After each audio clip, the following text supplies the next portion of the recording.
Hello friends, today I will give you short notes on components of blood. If we take blood samples from adult human, it will contain basically two parts, that is plasma and red blood cells.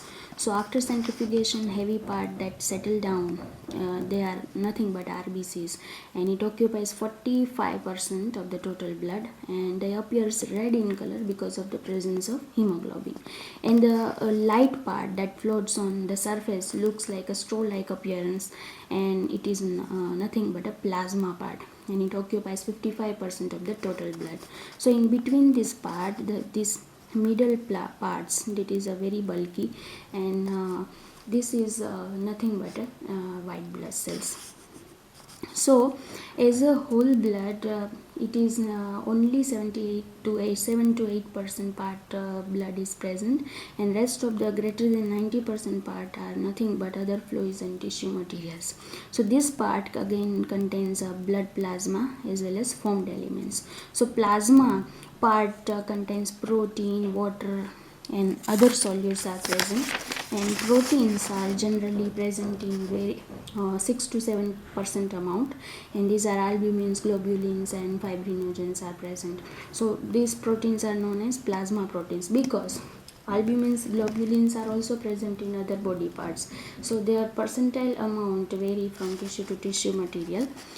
And as a water body, 90% of water part is present in plasma, and it contains a very less amount of solutes like electrolytes, nutrients, gases, and regulatory substances are present like enzymes and hormones are present, and sometimes vitamins and waste product, ammonia, urea, and uric acids are present, and at their persistent amount, because higher value will leads to indicates disease condition.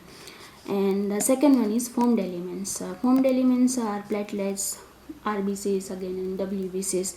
So RBCs, main function of RBC is its oxygen carrying capacity and transport of oxygen as well as carbon dioxide. And RBCs are also known as the complete blood cells, and platelets are nothing but a fragmented part of red blood cells, and the basic function of platelets, we all know that it involved in the blood clotting mechanism. And as a WBC, neutrophils, basophils, monocytes, eosinophils are present. Neutrophils are present in very much higher amount, but this value can vary at the time of disease condition, and if person is taking long-term medications, then this value can vary. And if the total percent of blood that is occupied by only a red blood cells is also known as hematocrit value, and this is a very important concept. In male, generally this value is higher than female, and the ratio is for 40 to 50% in male, and female that is 35 to 40% only. So the reason why in males the value is higher is the secretion of male sex hormone, which will leads to higher production of RBCs, and in turn it will leads to higher hematocrit value. But there are certain abnormalities in hematocrit value can also be seen, which will lead to higher production of RBCs, and there are two basic causes, and causes can be environmental as well as genetic. If the cause is environmental, like in higher altitude, less amount of oxygen is present, so it will lead to higher production of red blood cells to properly transport of the oxygen, right? So erythropoietin is the protein which will lead to production of red blood cells.